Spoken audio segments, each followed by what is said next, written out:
Good morning, Bucknutters. Welcome to the Bucknuts Morning 5 here on Wednesday, February 28th, 2024. I am Dave Biddle. I'll be joined by Matt Baxendell in just a moment.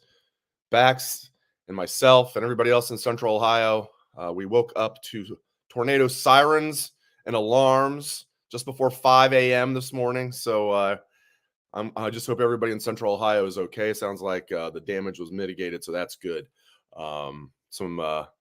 Some talk there was a couple of touchdowns of tornadoes, but hopefully that was exaggerated and hopefully everybody's okay. And we'll talk to Bax in just a moment. The crux of today's show is going to be talking about spring storylines. The Buckeyes are going to be kicking off spring ball very soon, and we're going to look at our top spring storylines. I'm also very intrigued by the Justin Fields situation and the Caleb Williams situation. Those two things are intertwined. The Athletic posted a really interesting story today, this morning, hot off the press on Caleb Williams. I didn't realize how his dad was such a meddling father. Like, it's an extreme meddling father. We'll get into that. Before we do all that, Bax is going to jump on here shortly. He better do it quick or I'm not going to be able to put a smile on his face here with this Joy Mode ad. All right, I got to bring you guys something from one of our great sponsors, Joy Mode. I think I speak for most men when I say we want to be at our best in the bedroom. The issue is that over-the-counter pills that help in that department contain unregulated chemicals, suggest unsafe doses, and include the risk of several other health problems. That's why we partnered with our friends over at Joy Mode. Whether you're looking to spice up your intimate moments or increase your confidence in the bedroom, Joy Mode makes all natural and science-backed supplements dedicated to helping men perform better across their core functions. Here are the game changers. All ingredients have been assessed in peer-reviewed journals. All ingredients have been studied and researched in humans. Humans, not aliens, humans. I don't know about you, but I never go back to prescription or over-the-counter drugs after trying Joy Mode. Small enough to fit in your wallet and take with you on the go. It's the perfect travel companion, as Matt Baxendell loves to say. Go to usejoymode.com. Go to usejoymode.com/bucknuts and get 20% off with code bucknuts at checkout. That's 20% off and free shipping with code bucknuts at usejoymode.com/bucknuts. Great sex solved naturally. All right, do we have a Bax yet? We do have a Bax. Bax, I don't know if you caught any of that, but I love putting a smile on your face to start a morning. Although it feels like late afternoon at this point for us, doesn't it? Was it? Yeah. Woken up at right before 5 a.m. this morning with tornadoes, sirens, and alarms. Yeah, we didn't quite get as many of the tornadoes up here in Lewis Center as you did down in Hilliard, where roofs got blown off. But I definitely was awake very early, and I was getting up anyways. I'd take my son to lacrosse and hop in the gym myself. So nothing like a good old early wake-up call on a Wednesday. I had a couple of very angry daughters here at the house. My wife's a teacher. She got a 2-hour delay. Wife's happy about that. Daughters are just waiting for the 2-hour delay. Not too far down the road here in Hilliard, there was a report of not of a touchdown of a tornado, but a roof getting blown off right in smack dab in the middle of Hilliard. Hilliard schools are like, nah, no 2-hour delay for you. I tell you what, most schools are not on a 2-hour delay, so I'm not throwing Hilliard under the bus, but my daughters were not happy about that. All right, let's get into it. Main storylines for spring. I've got my number one. What's your number one? Oh, my number one? Who the heck's going to be a tackle? That's what I want to know. It's on my list. I mean, is Tegra going to be able to take that spot, or do we need to go back into the transfer portal and potentially go back after our buddy Ozzie up on Boston College again? To me, the left tackle position is probably both tackles really is really the most important thing for me. I mean, we can talk about, a bunch of other things, but I think the tackle position is the number one thing on top of my head. And that's on my list. We'll delve more into that. I also am very interested in my number one is Will linebacker. And I pause a little bit because right tackle is huge. I'm going Will linebacker because this defense is just stacked. And they seem pretty happy with Cody Simon. It's not like they need two linebackers. I mean, James Laurinaitis couldn't say enough nice things about Cody Simon. And I really think Will linebacker. And is that going to be CJ Hicks? If CJ Hicks can leave spring where at least James Laurinaitis either publicly or privately is thinking, I've got my Will linebacker, to me, that would be huge. Or if it's not CJ Hicks, I know they like Arvell Reese. I think Gabe Powers is going to be the backup to Cody Simon, but he also could move out there. But break down the Will. What do you think about the Will linebacker situation? You forgot to mention what are we doing with Sonny Styles, which is another giant wild card at this Yes, point. thank you. That's a big one right there. Thank you. Because he's going to be on the field. We just don't know where. So I think the Will linebacker position is fascinating to me because I think we need somebody who can show up and, kind of what I always talk about in the spring with linebackers comes back to remembering the year Darren Lee just totally took the role over in spring. It was before 2014. We hadn't seen a ton of them, and boom, it was obvious 2 weeks into the spring that Darren Lee was going to be the guy at that position. What you're looking for as a coach in this sort of spring role is for someone to come out and take that spot. So who's it going to be? Who's going to take the spot? Because as we saw last year in a couple of these different position battles, it's going to be a big question of, how long does it play out? I mean, like with the McCord versus Brown battle at quarterback ran into the season because Ryan Day was like, which one do I start? Jeez, it's not like either one of them is going to be great. I think right now you need one of these linebackers to show up and take that spot and grab the bull by the horns, whether that's Sonny Styles coming close to the line of scrimmage like we all think he probably needs to, whether that's, having CJ Hicks turn out to be that guy we've been waiting for. These are all different options that I think that could happen, but we just need to see it play out. So, yeah, I don't really have an idea of which way this is going to go, and I don't think the OSU staff does either. But I think one of these guys needs to come out and take that job. I want to get into this real quick. Call an audible here. We use a company called Streamyard to put all our to do our live broadcast, and they do a great job. We love being with Streamyard. This is why we're able to do the live broadcast simultaneously on YouTube, Facebook, and Twitter. We got the live chat. But I tell you, I don't know if this is a mistake or if they are just like Singapore. They don't take any crap. One strike and you're out. Even if I accidentally ban somebody because there's like a Michigan troll in here or somebody's in here like spamming the thing, and I'm trying to do 5 things at once, and I might accidentally ban somebody. Like apparently Jeff, I gave him a ban on YouTube accidentally, and now he has to do it on Facebook. We've got my friend Linz Breezy, who I accidentally banned her when I was trying to ban somebody. My point is there's no way to reverse the ban. Like we're used to doing out bans on Bucknuts. We do it a lot because, we've got a very big site. We've got a lot of emotional posters. As Dan Rubin likes to say, it's Bucknuts, not Buck Rational Observers. And we have to lay the law down sometimes. But StreamYard does not let me. We gotta find out a way to get this reversed. We've got to find out a way to get Jeff and Linz Breezy reverse banned. And I apologize for that, but there's got to be a way to do it. Anyway, Banhammer Biddle out in force, man. I'm telling you, man. I'm telling you, we're gonna get you guys taken care of eventually. I'm just glad at least you can, watch the show and at least comment on Facebook or now X. You can also watch the show. You always have been able to watch the live show on X. I say now, it's like been 2 months. You can comment on X. All right, I agree with. So next on my list was right tackle. Now I'm hoping they can find a right tackle in the portal. Let's assume they don't. Mm-hmm. Josh Fryer, maybe got a little better as the season went on. You could make the argument, okay, now in his second year, he does have the size for it. He's got the long arms. Make the argument, okay, maybe give Fryer another chance there. There's been a lot of Luke Montgomery smoke. But is he 6'4"? Is that what you want out of your right tackle? He seems like more of a guard to me, but maybe he'd be a good fit. Tegra would be in the conversation. That's definitely easily, as you did make the argument, you easily could make the argument that's number one. Yeah, break down some of the personnel there and who you think might come out of that job if they have to go in-house. I'd also add that the last time we saw the Ohio State offensive line, we changed one position around and it was a total train wreck. So there's a question of how much of a house of cards in general that is right now. So to me, I think if you're the OSU coaching staff, the perfect scenario is that either Luke Montgomery or Tegra is able to show up and live up to the recruiting ranking. I mean, Tegra was a top 10 player on the offensive line coming out of high school in his year. And, last year they were like, yeah, he isn't ready. Well, is this the year he's ready? Because if it's not this year, then when is he going to be ready? I mean, he's been here now for a couple of years. So that's one that you're like, when do we get to the point where we say it's not going to happen? And as for Luke Montgomery, even if he is 6'4", instead of 6'6", like you would ideally want in one of these tackle roles, I'm not against the idea of, running him out there if he's the best option. If this is a young guy who, from all accounts, sounds like he did really well last year as a freshman, at the end of the day, if he's able to be the best guy, then that's fine. But, I think that the big question really here is, unless somebody comes and grabs the bull by the horns here, there is zero reason Ohio State should be staying out of the portal at this point. And we all like to talk about big man Ozzie at Boston College right now. I'll take a 2-time All ACC 6'8" tackle any day I can get him.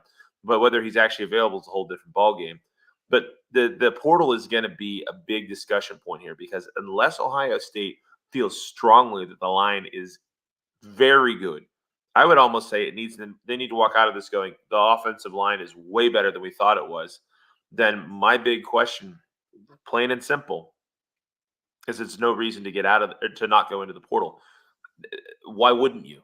Why wouldn't you get another guy? This is the only spot on the other side of the football to me that I think I have really any legitimate concerns, because I think we're going to find a linebacker, Dave. The spot that I'm worried about next year, it's not quarterback, it's not wide receiver, it's not running back, it's not tight end, it's not anything on the defense. It's the offensive line. That's a really good point. Big circle. That's the issue. If you want to win a natty next year, they got to be natty level. If we were having a debate right now, or not really, I think you would have just won the debate there, because I would have given it to you. Yeah, I had that. Now I would have to flip it, because you're right. The more I think about it, like, I'm confident they're going to find a will linebacker. I can't, because if it's not CJ Hicks, it's going to be Sonny Styles. If it's not Sonny Styles, not CJ Hicks, it's going to be Arvell Reese. If none of those three can get it done, they're going to move. They're going to find a will linebacker. They will. Are they going to definitely find a right tackle? And I don't think the right tackle. I don't think Ozzie. I don't think that crazy train's coming to Columbus, because Bill O'Brien's going to do everything in his power to keep that big guy who's dripping Boston College blood. That young man. His dad went there. Even his high school was Boston College prep. His late father was the guy carrying Doug Flutie, down the field after Flutie's famous Hail Mary that stole the Heisman Trophy away from Keith Byers and made young me very upset. Keith Byers, I thought, was going to win the Heisman that year. I'm okay. I'm getting over it. It's been a while. I'm getting over it. You're not over it. You've been talking about it for 15 years, Dave. It's been 40 years exactly. It was 1984. I'm over it. I was 6 years old. 15 years with me, then. How's that sound? When you're 6 years old and your favorite player doesn't win the Heisman, it's brutal. Anyway, yeah, I mean, you brought me around on that, because those were 1 and 2, like, very close anyway. I'm gonna agree with you. You win the debate. You win our high school debate here. Okay. Also, this is kind of cheating. The other thing I'm really looking forward to, spring storylines, all things quarterback. I can't wait to see Will Howard. I'm looking forward to seeing Julian Sayin. I want to see how much, Lincoln Keenholz and Devin Brown have improved, although I think Devin Brown's probably going to transfer after spring, just a guess. Aaron Nolan. But really curious to see Will Howard, how he, is he the leader of men, as I've heard that he is? What's his presence like? Obviously, what does he look like throwing the football? Julian Sayin, same thing. I'm really looking forward to seeing Julian Sayin, and nothing against Aaron Nolan. I just am being honest. I'm more excited to see Julian Sayin. I just am. I'm just saying I'm more excited about Julian Sayin. And I'm also excited, Bax, just to see all these transfers, seeing Caleb Downs in an Ohio State uniform, to see him out there in Ohio State gear when we got a chance to interview him. And he's such a great interview, because he's just so knowledgeable and intelligent and just gets it. Knows he's a superstar, but is still humble, if that makes any sense. So I can't wait to see him.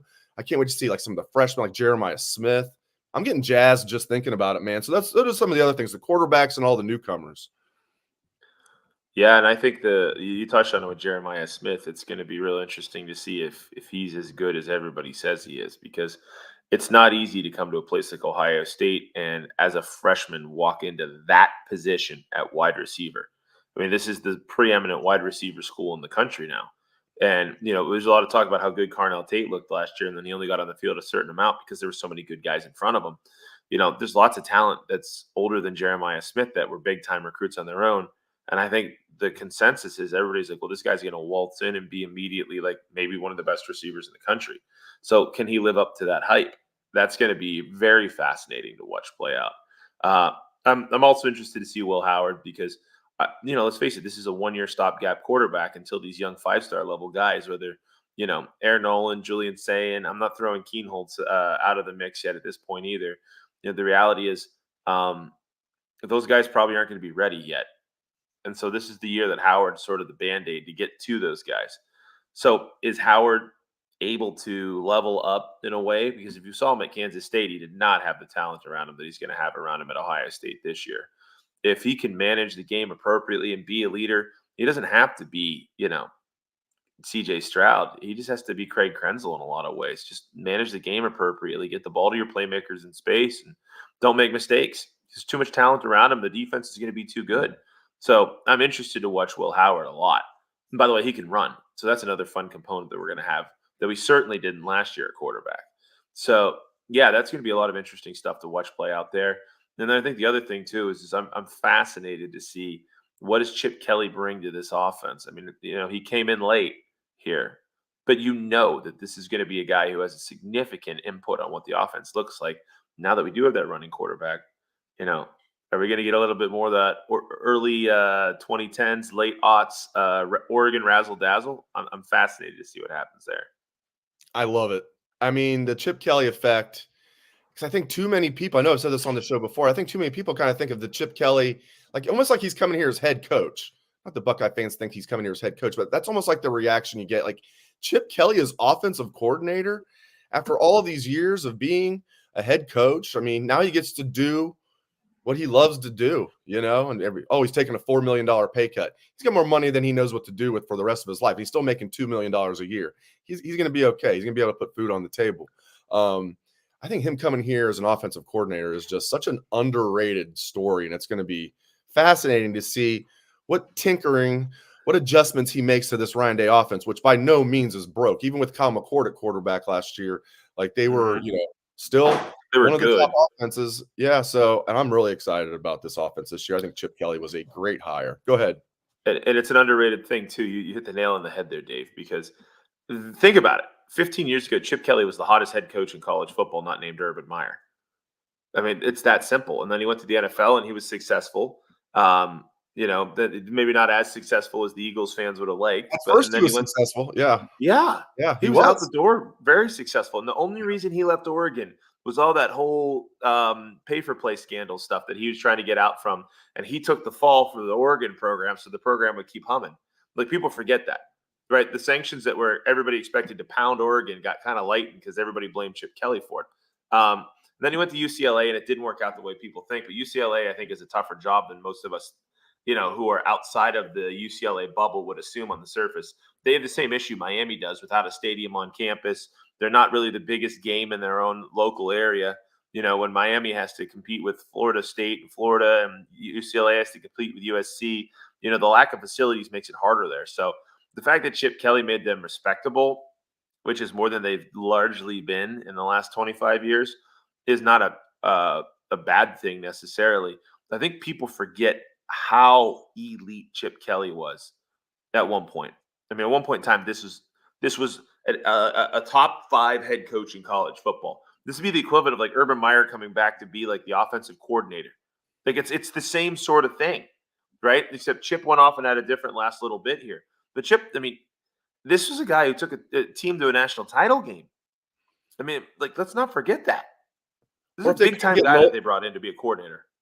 Sorry to interrupt you there. Yeah, I mean, as you were saying that, I was thinking that, or it'd be like if for some reason they didn't get Knowles a couple years ago when they had to get a good defensive coordinator. If it was like, we're going to bring Mark D'Antonio back just as D coordinator. Yeah, I mean, same thing. Okay, I'm not saying Mark D'Antonio was on Chip Kelly's level as a head coach. I'm not saying that, but like, my gosh, that would have been pretty nice. Although Knowles was a home run hire, I'm very happy with that. Yes, all right, agreed. I'm gonna let you guys know about our awesome sponsor, nuts.com. So perfect. Bucknuts, nuts.com. And they're a fantastic company. My cabinet is stocked with their stuff, although I might have to make another order because it's starting to run out. And they got a great deal for you guys. Do you wish you could go to Willy Wonka's Candy Factory? Well, since that's not exactly possible, let me introduce you to the online version of that, nuts.com. Nuts.com is your one-stop shop for freshly roasted nuts, dried fruit, sweets, pantry staples like specialty flours, and more. Their wide selection means there is something for everyone. At nuts.com, quality is a top priority. They roast their nuts and pop their corn the same day it ships, so they reach you deliciously fresh. Satisfaction is guaranteed. I love a bunch of their products, like I've been telling you guys. I like the half pop popcorn. So unique. It's fantastic. The root beer barrels. I know Mrs. Sanchez disagrees with me on that. Reasonable minds can disagree. I do like the root beer barrels. Their roasted almonds are fantastic.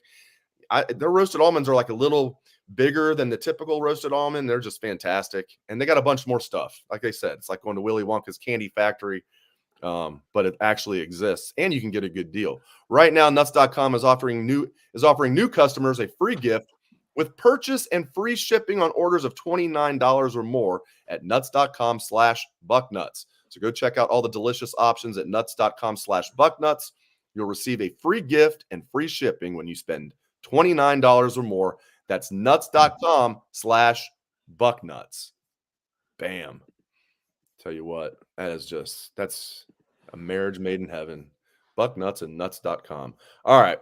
Now, I didn't realize the Athletic put out, I teased this a little bit at the start of the show. I've been fascinated by the whole Justin Fields. That's my guy. I love Justin Fields. That's our guy. That's our guy, right? Yeah. CJ's our guy. Mhm. Justin's our guy. I love Justin. And Justin was always like good to the media while he was here. I thought he was good to the fans. He's just a good dude. And I want the best for him. And it's fascinating what the Bears, it's just fascinating. The whole thing's fascinating that they're in the same position they were last year. They have the number one pick for the second straight year. Are they going to trade it? That was a great trade they made last year. They got a haul of picks, plus they got DJ Moore in that trade. Hello. And then I think a lot of people, I know a lot of people have just assumed the Bears are going to trade Field and take Caleb Williams. That just makes too much sense. Well, there's more to it than that. The Athletic posted a really good piece this morning. I didn't realize Caleb Williams' dad was like what LeVar Ball. LeVar Ball. He's like LeVar Ball, but maybe on steroids. Like he's that much of a meddling father. Now, I will say this about LeVar Ball. Things worked out really well for him. He's like just kicking his feet up with those big baller brands and saying, look at this. My sons are multimillionaires. Like Lonzo's hurt, but he still signed that second contract with the Bulls. I mean, these guys are going to be like, maybe not quite billionaires, but 100 millionaires. And they're not struggling. They're gonna be probably like half billionaires. So my point is, it's not necessarily a bad thing to have a meddling father, but it sounds like some people in the NFL are concerned about it. He was looking to hire an agent. Carl Williams is his name. Carl Williams. Again, if you have a subscription to the Athletic, fresh off the press this morning, great story. Carl Williams' backs was actually going to agents. They ended up not hiring an agent, but he was going to agents, trying to find an agent that could find a loophole around the rookie salary wage. So they didn't want Caleb to be locked into this 4 or 5 year contract and be underpaid for 4 or 5. They wanted to find a loophole. And these guys were like, this is locked into the CBA. There's no loophole. Anyway, it's fascinating. There also was the comment last year that they shot down now, and Colin Cowherd repeated it, that they said they didn't want to play in Chicago. So there's a lot of moving parts here.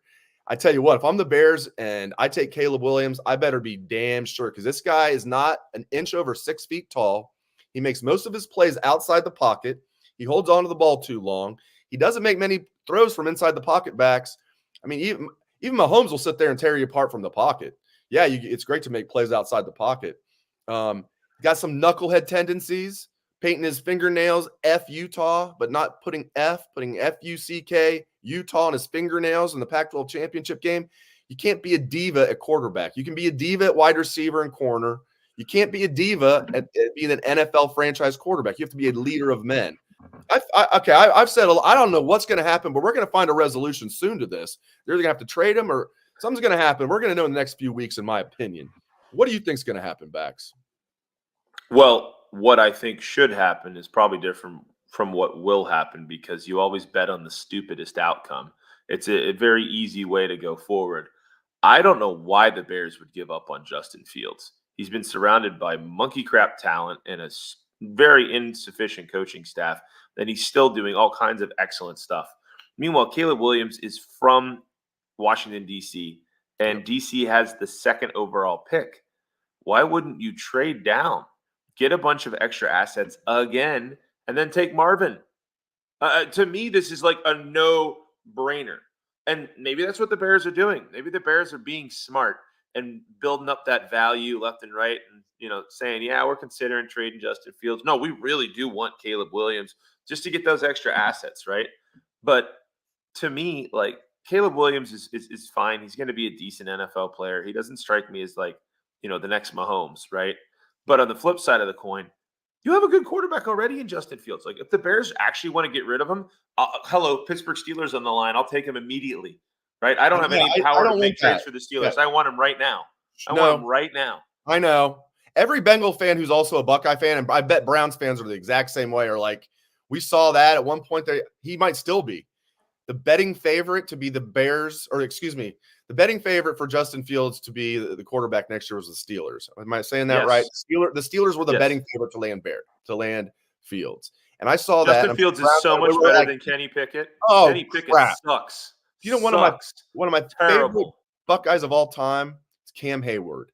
And I've told this story before, but probably not enough. The Sugar Bowl that didn't count, Tressel's last game, we didn't know it was his last game at the time. Ryan Mallett, block punts. Buckeyes was win. Born at halftime. Yep. First time the Buckeyes beat a SEC team in a bowl game, and it happened right there in their Sugar Bowl. Turns out 4 years later, that'd be an even better one, but I digress. The trainers told Cam Hayward not to play in that game. Keep in mind, he's a senior. It was his last game. He's got to get ready for the NFL. I believe it was a shoulder. You guys can look it up and tell me if I'm right or not, but it was a shoulder, and the trainers told him not to play. Cam Hayward said, buzz off, I'm playing. He played his butt off in that game, Luke Fickell style. Now, Luke had a torn pec, which is still crazy. He played in the Rose Bowl. But these guys that they don't care, man. They might say, oh, it's your last game. You got to take it easy. No, it's my last game in college. I'm going to go out there like balls to the wall. That's Cam Hayward. And, of course, he goes to the Steelers. Ryan Shazier was one of my favorite players. Of course he goes to the Steelers. So when I saw Justin Fields was the betting favorite to go to the Steelers, I about had a heart attack, Bax. I was super happy about it, let me tell you. We go from the worst quarterback in the AFC North to the best one potentially like that. So, and by the way, if Browns fans are being honest, they would do anything to get out of that disaster Watson deal to try to get Justin Fields there too. Like, let's face it, there are maybe only the 10-ish teams in the league that have a clearly better quarterback situation than having Justin Fields come in for them. So if you're Bobby McCormick, he is going to Pittsburgh. No. But if you're the Bears, if I'm the GM of the Bears, right, why would I ever get rid of Fields to just draft another quarterback? His dad aside, right? I'm not worried about his dad at this point because let's face it, at the end of the day, his dad's not necessarily wrong on some of the things the Athletic article talked about. Why have an agent for a draft pick? Because at the end of the day, you're locked into a tiered system regardless. That's true. At the end of the day, you've got all they're doing is propagating a system where those agents take some of your money. So why give them whatever their VIG is on it, right? I'm not giving them 10% to sign a cookie cutter contract. This is a guy who made supposedly like $10 million in NIL money in college. So it's not like he's sitting there going, oh boy, I can't wait to get paid. Look, the guy's rich.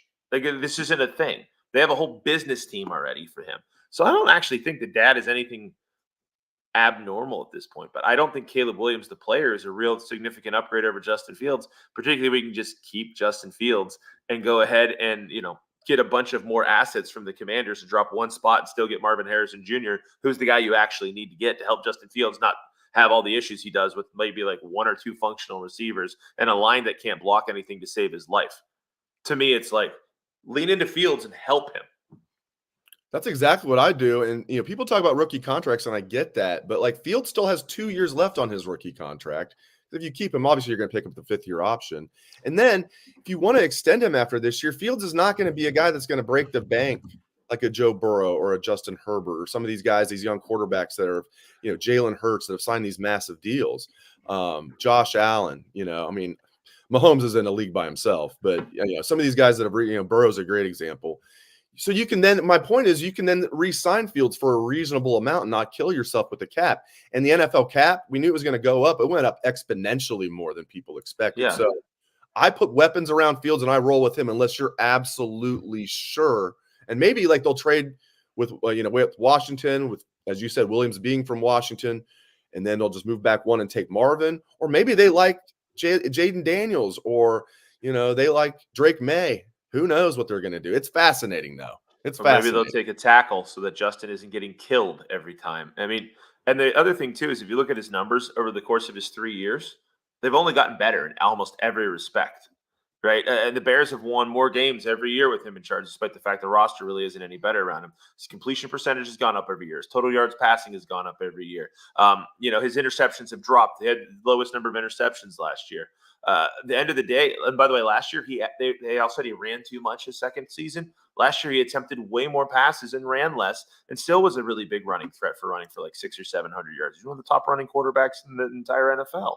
So to me, why would you want to deal with any of the Caleb Williams stuff that I don't think he's materially better than Fields versus just sticking with your guy who, like you said, isn't going to break the bank?